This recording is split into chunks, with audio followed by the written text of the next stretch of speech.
아볼로가 고린도에 있을 때에 바울이 윗지방으로 다녀 에베소서에 와서 어떤 제자들을 만나 이르되 너희가 믿을 때에 성령을 받았느냐 이르시되 아니라 우리는 성령이 계심도 듣지 못하였노라. 바울이 이르되 그러면 너희가 무슨 세례를 받았느냐 대답하되 요한의 세례니이다. 바울이 이르되 요한이 회개의 세례를 베풀며 백성에게 말하되 내 뒤에 오시는 이를 믿으라 하였으니 이는 곧 예수라 하거늘 그들이 듣고 주 예수의 이름으로 세례를 받으니 바울이 그에게 안수함에 성령이 그들에게 임하심으로 방언도 하고 예언도 하니 모두 12사람쯤 되니라. 아멘. 사도 바울이 에베소 지역에 왔습니다. 그리고 에베소 지역에서 전도를 하고 다시 원래 그 에베소에 이미 앞서 다녀갔었죠. 그런데 사도 바울이 에베소 지역에 갔더니 어떤 제자들이 있더라. 이 어떤 제자들이라는 건 그 아직 특정한 게 아니라 한 부류의 어떤 제자들이 있다라고 이야기하는 건데요. 그 제자들을 만나 이제 너희가 믿을 때 성령을 받았냐라고 물어봅니다. 그러니까 이 사람들은 우리가 성령이 계심도 듣지 못했습니다. 그러면 너희는 뭘 들었냐? 그랬을 때 우리는 요한의 세례만 받았습니다. 이렇게 대답을 한 것이죠. 그래서 바울은 4절에 요한의 회개의 세례를 베풀며 백성에게 말하되 내 뒤에 오시는 이를 믿으라 하였으니 곧 예수라 하거늘 그들이 듣고 주 예수를 이름으로 세례를 받고 즉 예수님의 세례를 다시 받은 거예요. 그리고 바울이 그들에게 안수함에 성령이 그들에게 임하심으로 방언도 하고 예언도 하고 이런 역사가 일어납니다. 사실은 이걸 어떻게 해석하느냐에 따라서 이제 교단이 갈라지는 거예요. 전체적인 흐름에 또 교회사적으로 사실은 한 목소리를 냅니다. 그런데 아마 1800년대 후반대부터 오순절 성령운동이 일어나면서 이 구절을 이제는 다르게 해석하는 부류들이 나타나기 시작한 거죠. 그 부류들은 오순절 계통에 있는 분들은 이 구절을 봐라. 오순절 성령 강림 때 성령님이 강하게 임재하셨지만 그 뒤에도 이렇게 지금 에베소 지역에만 이런 역사가 일어났던 게 아니라 이미 8장에 사도행전 8장에 보면 사마리아 지역에 또 이런 비슷한 역사가 일어납니다. 성령이 없다가 베드로와 요한이 가서 안수를 하니까 그때야 성령이 임하시죠. 또 언제 이게 일어나냐면 고넬료 집에 10장 11장에 고넬료 집에 가서 베드로가 복음을 전했더니 성령 세례를 받은 내용이 나오고 그리고 오늘 이제 에베소 지역에 이렇게 나옵니다. 그러므로 이것은 바로 이미 구원을 받은 하나님의 백성들에게도 두 번째 성령의 세례가 있어야 된다라고 이야기를 하는 겁니다. 그래서 구원과 성령 세례를 구분시키는 거예요. 그러니까 성령님이 우리를 믿음을 주시고 내주하시지만 그 뒤에도 이 사마리아 사람처럼 또 에베소 사람들처럼 그렇게 성령을 받아야 된다. 이건 필수적인 것이다. 그리고 성령을 받은 자의 특징은 방언이다. 라고 이렇게 되는 것이죠. 그래서 이 오순절 계통에 있는 교단들은 이 구절을 굉장히 좋아합니다. 그러나 우리가 이미 사도행전 앞에서부터 우리는 오순절의 의미를 이야기를 했습니다. 오순절은 반복되는 것이 아니라 단회적인 사건이라는 이야기를 했습니다. 특별히 오순절이라는 절기는 어디서부터 시작되는 거면 유월절 절기로부터 오순절이에요. 그래서 오순절 혼자만 의미가 있는 게 아니라 반드시 유월절과 함께 의미가 있는 절기인 거예요. 그래서 이 유월절은 우리가 잘 아는 것처럼 바로 예수 그리스도의 십자가를 이야기하는 절기죠. 우리의 유월절 양이 되시는 예수님의 십자가의 죽으심, 즉 대속의 죽음을 이야기한단 말입니다. 그 죽음을 이야기하는 유월절로부터 오순절, 그렇죠? 77절이라고도 하는 그런 오순절 때 성령이 임하셨습니다. 자, 이것은 단순히 우연이 아니라 바로 그 절기를 통해서 우리에게 말씀하시고자 하는 어떤 그 구속사의 하나의 여정이라는 거죠. 그래서 유월절을 통한 우리에게 보여줬던 그 예수님의 십자가의 그 구속이 겟세마네 동산에 올라가셔서 골고다 언덕에 가셔서 십자가에 죽으신 그 사건이 반복적으로 일어나지 않습니다. 단회적으로 한 번에 영원히 일어나는 것처럼 성령님께서 오순절날 강력하게 임하시는 것, 이거는 이미 예수님이 예언하신 거예요. 너희가 몇 날이 못 되면 내가 보혜사 성령을 부어주겠다라고 하신 그 예언을 성취하셔서 그 예수 그리스도의 십자가를 인쳐주시고 깨닫게 하시고 알게 하시는 그 성령이 오시는 사건은 단회적이다. 예수님의 십자가와 부활 사건, 승천 사건이 반복적이지 않고 역사적으로 한 번 일어나는 것처럼 그 오순절 성령 강림도 바로 역사 속에서는 한 번 일어나는 사건이다는 것을 우리는 이미 그 구속사적으로 이야기를 했습니다. 그래서 이 방언에 대한 이야기도, 방언은 적어도 사도행전에 있는 방언들은 모두가 다 외국어 방언이죠. 그래서 오순절날 외국어 방언을 나온 것은 우리가 또 전체적인 큰 틀에서 대단히 중요한 역할을 한다라고 했죠.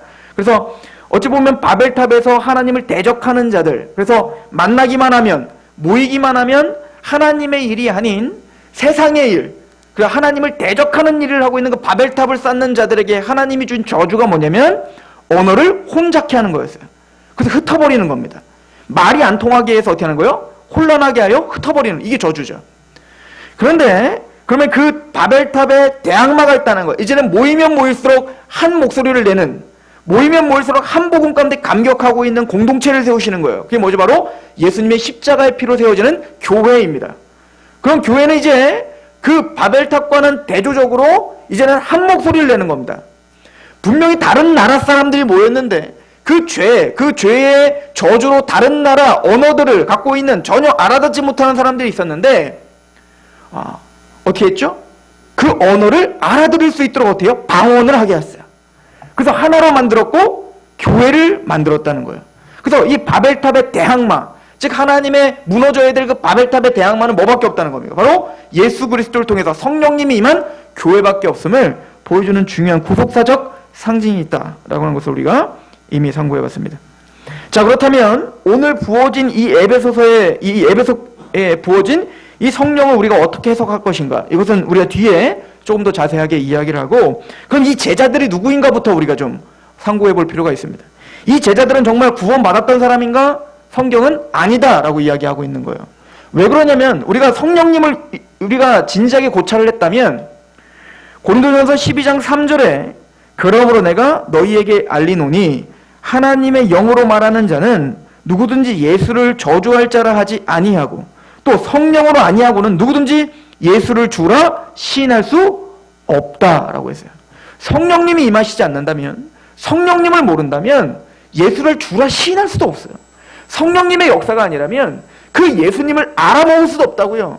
그래서 니고데모에게 그러죠. 아무리 네가 성경을 많이 알아도, 네가 바리새인이라도, 네가 말씀대로 얼마나 많은 삶을 했는지 몰라지만 네가 성령으로 거듭나지 않으면 천국을 갈 수도 없고 볼 수도 없다라고 이야기합니다. 그런데 지금 이 사람들은 성령이 있음도 알지 못했다라고 이야기합니다. 물론 성령님이 무언지, 성령님이 누구신지를 아예 모르는 건 아닐 거예요. 왜냐하면 이 사람들은 분명히 구약적인 사고를 갖고 있기 때문에 이 사람들은 구약에도 성령님이 많이 나오거든요. 그 성령을 이해하고 있었을 것입니다. 그런데 구약에서는 성령님이 특별한 때에 특별한 사람들에게 나타나셨던 거예요. 예를 들어서 선지자들이나 제사장들에게 기름을 부을 때, 또 선지자들이 하나님의 말씀을 대언할 때, 그렇게 하나님은 특별하게 뭔가 하나님의 일을 하실 때, 그죠? 그때 하나님이 성령을 부어주시죠. 근데 구약 전체에서 이야기하는 건 뭐냐면 이제 새 언약의 시대가 올 거라는 거죠. 이제는 예수 그리스도, 그 메시아 시대가 올 때면, 마지막 때가 되면 이제는 에스겔이 예언한 것처럼 자녀들은 예언하고 또 청년들은 환상을 보고 아비들은 꿈을 꾸고, 그래서 여종이나 남종이나 뭐 남녀노소 불문하고 하나님의 성령이 이제 편만하게, 이제는 강하게 부어주실 그때가 올 건데, 그때가 바로 새 언약의 시대고 신약이라고 말하는 거죠.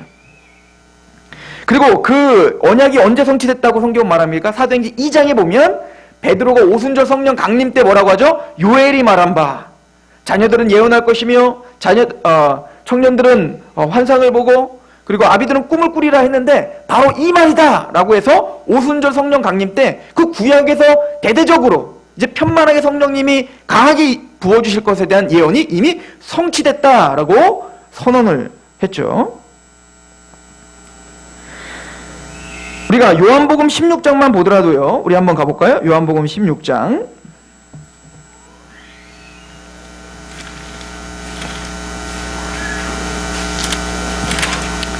주님께서 성령님을 왜 보내주시는 걸까요?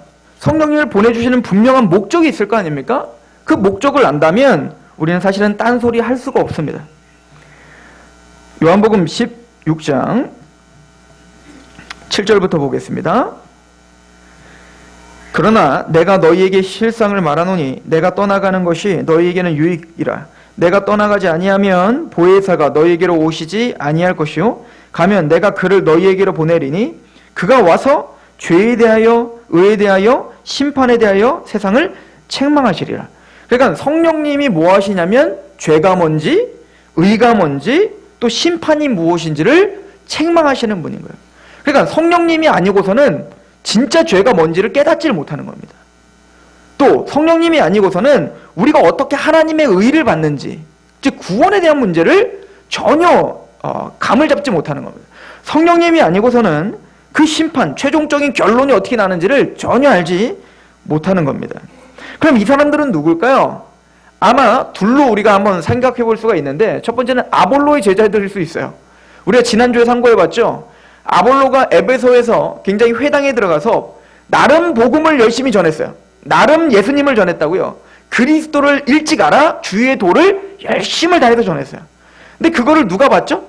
브리스길라와 아굴라가 맞나요? 브리스길라 아굴라가 그 아볼로를 데려다가 어떻게 했죠? 주의 도를 더 자세히 알려줬죠. 그러니까 그가 전했던 복음은 뭔가 빠져있는 복음이었던 겁니다. 복음이 아니었던 거예요. 제대로 십자가를 전하지 못했던 겁니다. 그래서 성경은 뭐라고 기록되어 있냐면 아볼로가 요한의 세례만 알 따름이더라. 근데 그 영향이 그대로 지금 이 제자들에게 나타나고 있는 겁니다. 이 아볼로에게 정확한 주의 도를 전했던 그 브리스길라 아굴라는 이미 앞서서 누구와 함께 있었죠? 바울과 함께 있었기 때문에 분별이 될 수 있었단 말입니다. 그래서 아마 그 아볼로가 원래 엄변이 능한 자이기 때문에 그에게 영향을 받았던 나는 예수님을 믿어요 라고 하는 부류가 있었지만 그들의 잘못된 복음, 즉 성령을 알지 못하고 제대로 된 의에 대해서 죄에 대해서 심판에 대해서 정확하게 인식하지 못하는 그런 믿음 가운데 있는 사람들이었을 수도 있습니다. 근데 좀 더 유력한 해석은 아볼로조차 또 이 사람들조차 아마 에베소에는 세례 요한이 죽고 그리고 그 제자들이 많이 흩어졌을 거 아니에요. 근데 그 흩어진 제자들이 아마 에베소에 아마 몰려 있었던 것 같고 그 세례 요한의 제자들이었을 가능성이 더 훨씬 농후합니다. 아볼로도 그런 부류의 사람이었을 것 같아요. 그래서 회당에 가서 그리고 회개에 대한 것을 선포하는 겁니다. 너희가 죄인이다. 하나님의 율법에서 너희는 어겼다. 이 독사의 자식들아 라고 이야기했던 세례 요한의 그 외침을, 그래서 광야에 외치는 자처럼 정말 우리가 하나님 앞에 얼마나 죄인인 거를 경각시켜주고, 그래서 우린 누굴 기다려야 된다? 메시아이신 그리스도를 기다려야 된다는 것을 경각시켜주는 역할을 했던 게 바로 세례 요한인데, 이 제자들이 바로 다 그런 사람들이었을 것입니다. 그래서 아마 이들은 세례 요한 그래도 자기들의 스승이 누구를 지목하고 주었어요. 예수님이 바로 그다라고 했잖아요. 그러니까 그 예수님에 대한 좋은 감정과 또 그분이 메시아라는 것 자체는 알고 있었던 것 같습니다. 그런데 이들은 구약적인 사고로 알고 있었던 거죠. 구약적인 사고로 회개해라. 그리고 저 메시아를 따라라. 그 예수를 믿어라. 라고 했을 거예요. 그런데 뭘 믿어야 되는지 몰랐을 겁니다. 한계가 있었던 것이죠. 근데 이게 이상한 게 아니에요. 교회를 다니면서도요. 오늘날도 마찬가지예요. 교회를 다니면서도 그래 난 죄인이야. 그래서 막 울기도 하고 막 눈물 뿌리기도 하는데 그래서 우리는 예수님을 믿어야 되는데 뭘 믿는지 모르고 교회 다니는 사람들이 많다고요. 꼭 그러한 느낌이었을 것입니다.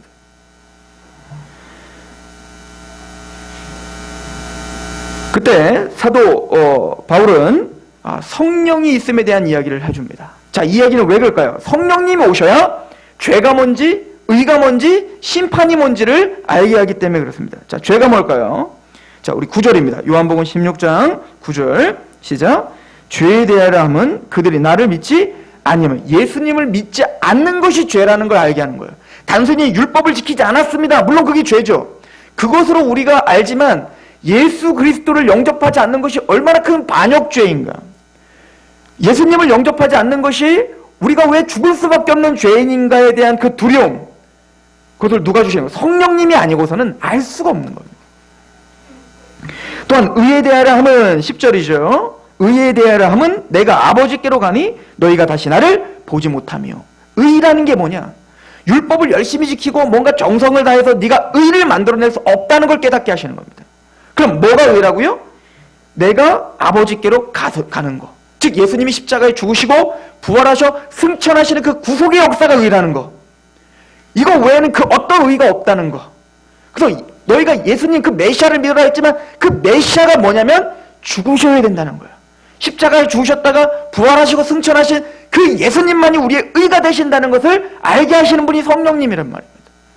심판에 대함은 11절 이 세상 임금이 심판을 받았다.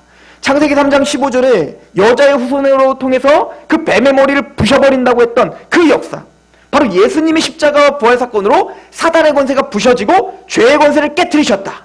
이미 심판을 받았다. 그 사탄의 권세는 끝났다 라고 하는 그 해방과 자유와 기쁨, 이것은 누가 주시는 겁니까? 성령님이 주시는 거예요. 성령님이 아니고서는 이 복음을, 정확한 이 십자가의 복음을 알 길이 없는 것입니다. 그래서 이렇게 더 이야기를 하죠. 12절에 내가 아직 너희에게 이를 것이 많으나 지금은 너희가 감당하지 못하리라.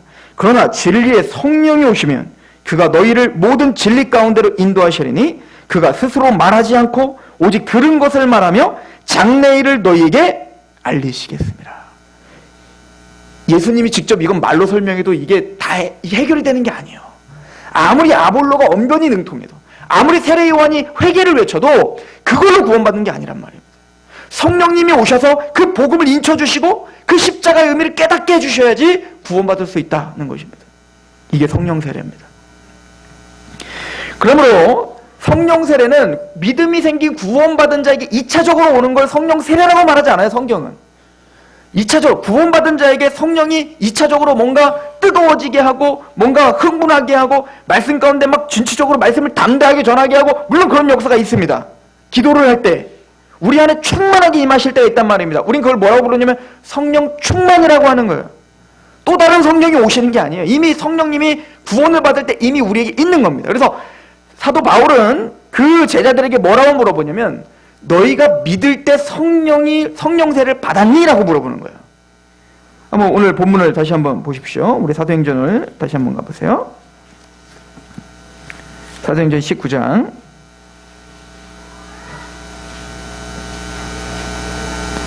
2절 이르되 너희가 믿을 때에 성령을 받았느냐? 라고 물어보는 거죠. 그러니까 성령과 성령 세례와 뭐를 결부시키고 계세요? 믿음과 결부시킨다고요. 이거는 고넬료에게 베드로가 했던 말도 똑같죠. 내가 말을 시작할 때, 즉 복음을 전할 때 성령님이 임하시더라. 그리고 그들에게 뭐야? 그 전 가족이 하나님의 말씀을 깨닫게 됐겠죠. 그 복음을 인쳐지게 됐겠죠. 그걸 보더니 예루살렘의 그 유대인들이 그걸 듣고 뭐라고 고백하던가요? 아, 이제는 이방인들에게도 생명 얻는 회개를 주셨도다. 그리고 고백한 게 뭐예요? 베드로가 내가 그 성령님이 임하셔서 그들에게 복음이 들어가는 걸 보면서 세례 요한이 나는 세례를 베풀었지만 몇 날이 못 돼요. 그분은 이 주님께서 성령으로 세례를 주시라는 말이 생각났노라. 복음이 전파되고 거기에 성령님이 임하심으로 믿음이 생기고 그 죄에서 통회하고 의인 예수를 바라보고 그 십자가의 그 승리와 그 심판을 확증하는 하나님의 백성들이 된 것, 이것이 바로 성령 세례요 생명 얻는 회개다라고 성경은 정확하게 용어 정리를 해놓고 있더라는 거예요. 그러므로 지금 만난 제자들은 믿음이 있었던 성도가 아니에요. 예수님의 생애는 알고 있었지만 그 십자가의 의미와 그 십자가를 인침받은 성령님을 통해서 예수를 주라 시인하는 그런 신앙은 아니었다라고 보는 것이 합당합니다. 이것은 우리가 육체적인 어떤 겉모습적인 종교인이라 해서 모두가 구원받은 사람은 아닐 수 있다는 것을 보여주는 거예요. 또한 갈라디아 3장 2절에도 사도 바울이 율법이냐 은혜냐 믿음이냐를 논쟁하면서 이 믿음과 성령님을 결부시킵니다. 갈라디아서 3장을 잠깐 보시면요. 갈라디아서 3장 2절부터 한번 보세요.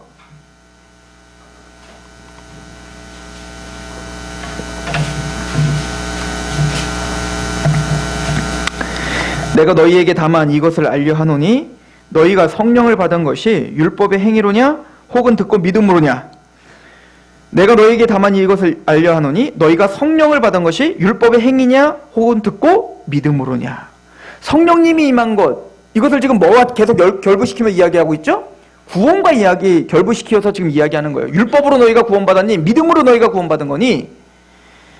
즉 성령을 받은 것이 율법의 행위냐 아니면 듣고 믿음으로냐. 너희가 이같이 어리석느냐? 성령으로 시작했다가 이제는 육체로 마치겠느냐? 너희가 이같이 많은 괴로움을 헛되이 받았느냐? 과연 헛되냐? 너희에게 성령을 주시고 너희 가운데서 능력을 행하시는 이의 일이 율법의 행위로냐 혹은 듣고 믿음으로냐.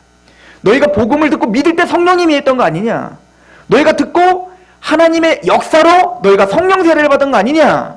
즉 믿음이라고 이야기하고 있는 거예요. 구원이라고 이야기를 하고 있는 거죠. 사도 바울은 성령 세례가 무엇인지 모르고 복음이 제대로 무엇인지 모르는 그들에게 다시 데려다 복음을 전했고, 그리고 너희들이 기다렸던 바로 그 메시아가 예수 그리스도요, 그 예수 그리스도의 세례를 받아야 된다라고 이야기하고 지금 물 세례를 다시 준 거예요. 그리고 거기에 성령이 임하셨다. 자, 이게 이제 우리의 두 번째 문제입니다. 도대체 그러면 구원을 받을 때 한꺼번에 오셔야 될 성령이 왜 사도가 안수해야지 성령이 오는 걸까?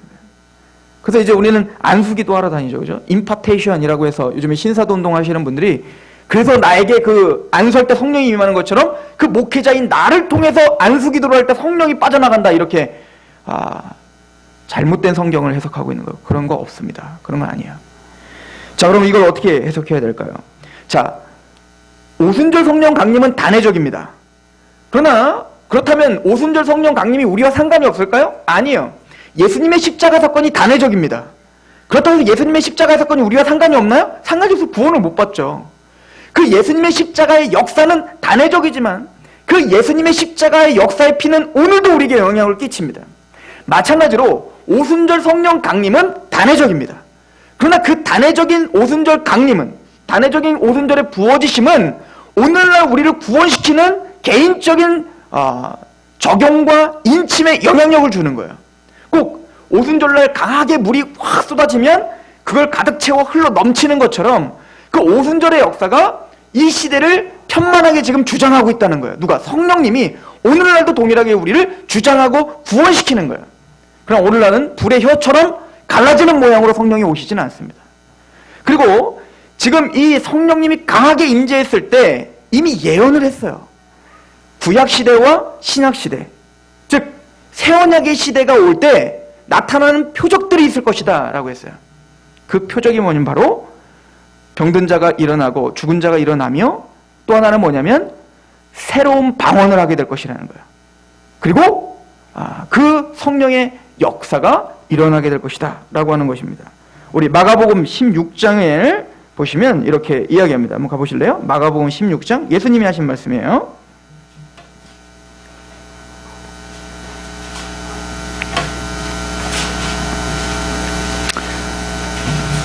마가복음 16장 17절에서 18절 우리 같이 한번 읽어볼까요? 시작.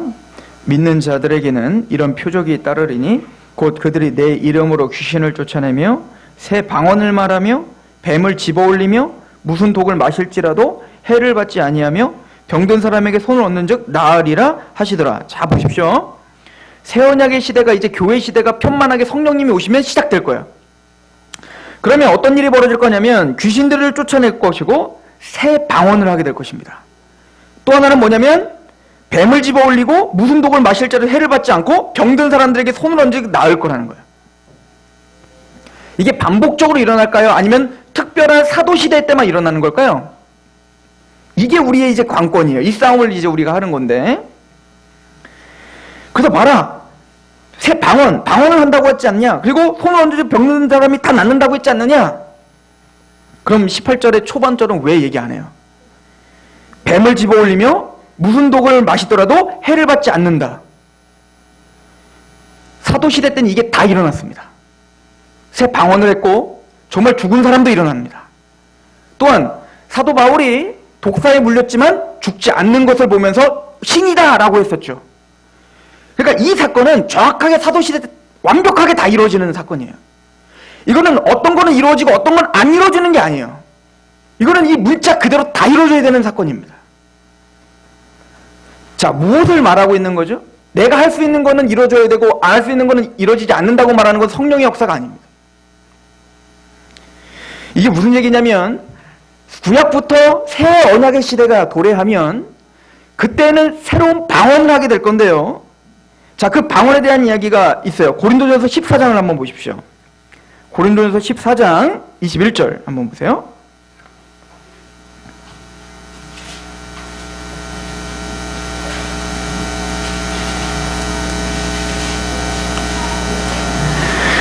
자, 한번 읽어볼까요? 같이? 고린도전서 14장 21절 시작.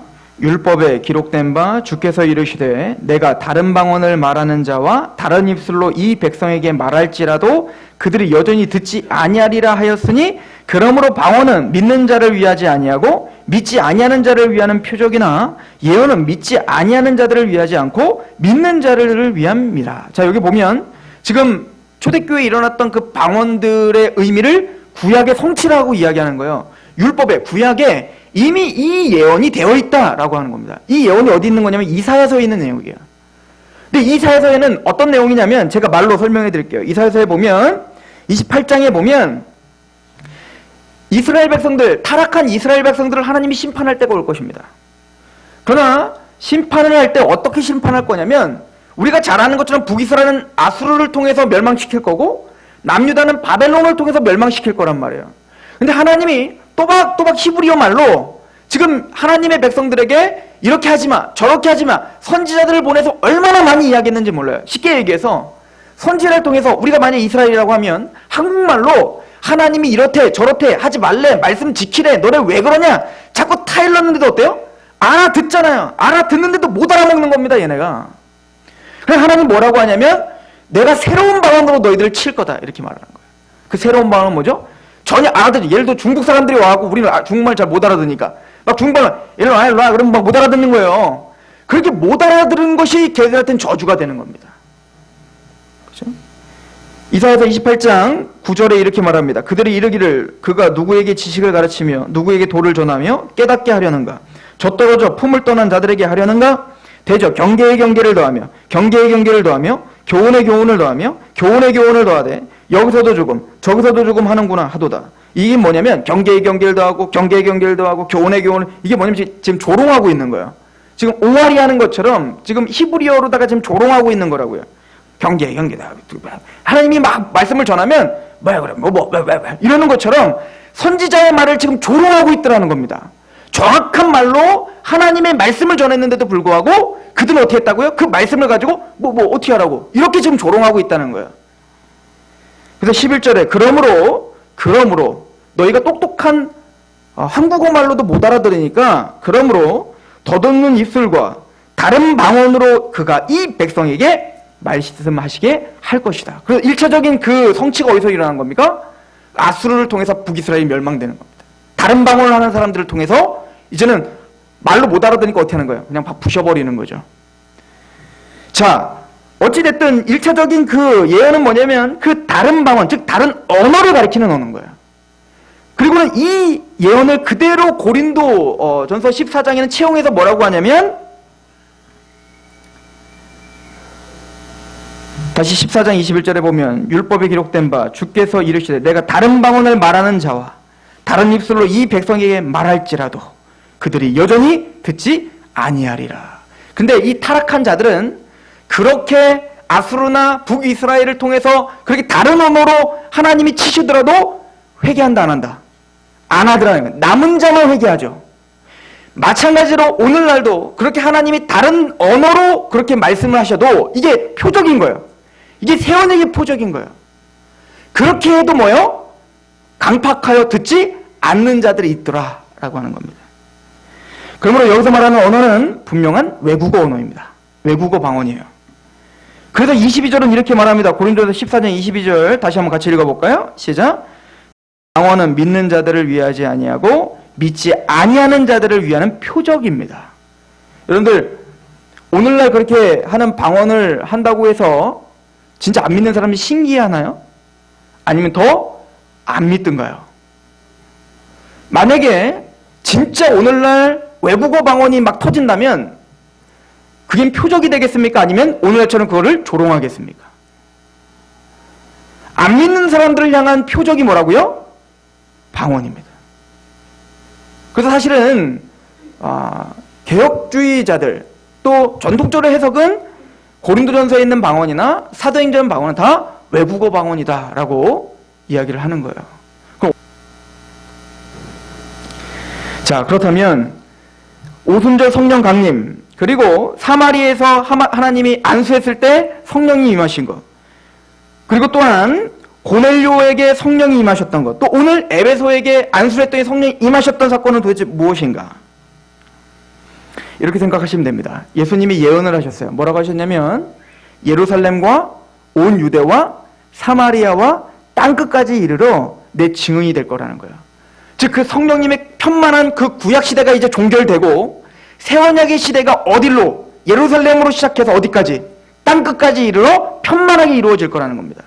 그 첫 번째 그 표적이 뭐냐? 오순절에 방언이 임하여 새 언약의 시대를 열은 겁니다.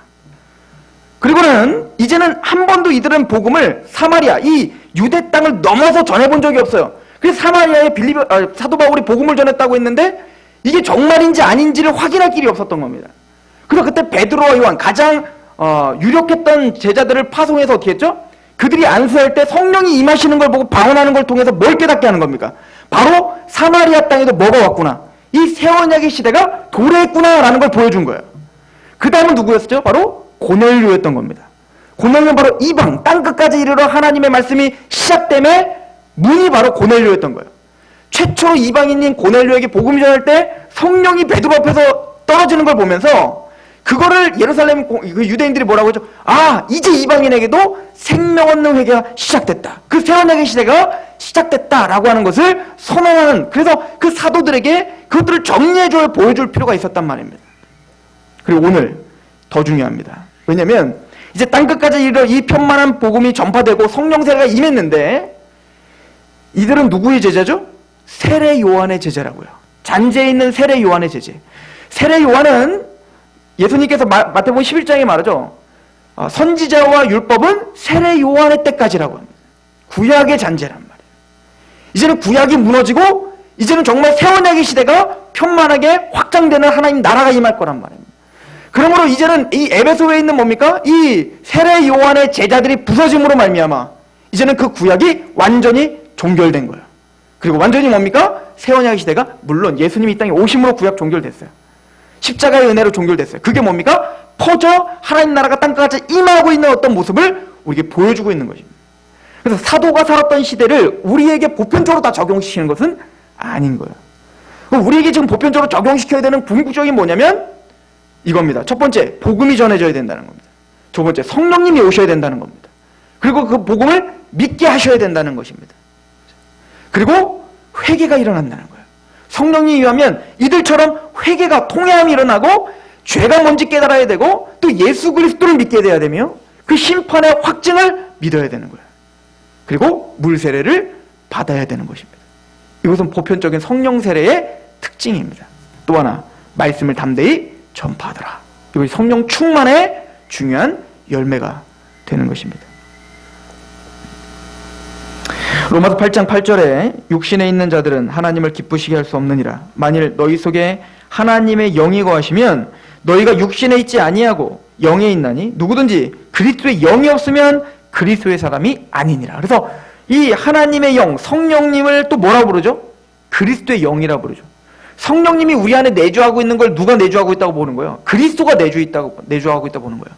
그 예수님이 우리 안에 내주하고 있다는 걸 뭘로 보는 거예요? 다른 말로 그리스도, 성령님이 우리 안에 내주하고 있다고 보는 겁니다.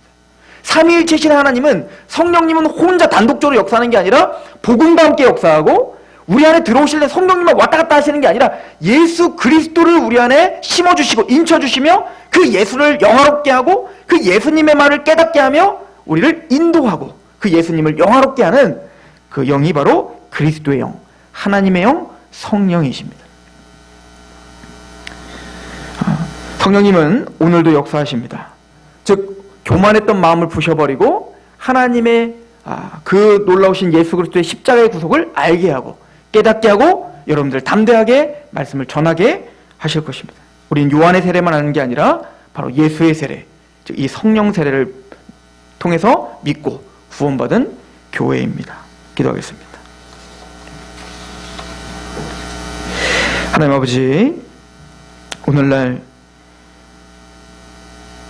복음을 안다 하고 십자가와 그 메시아를 안다 하지만 성령님이 없이 그 죄에 대한 통회함과 또 예수 그리스도의 유일하신 구속사역을 이해하지 못하고 그 십자가를 이해하지 못하고 표면적인 고백을 하는 사람들이 얼마나 많은지 모릅니다.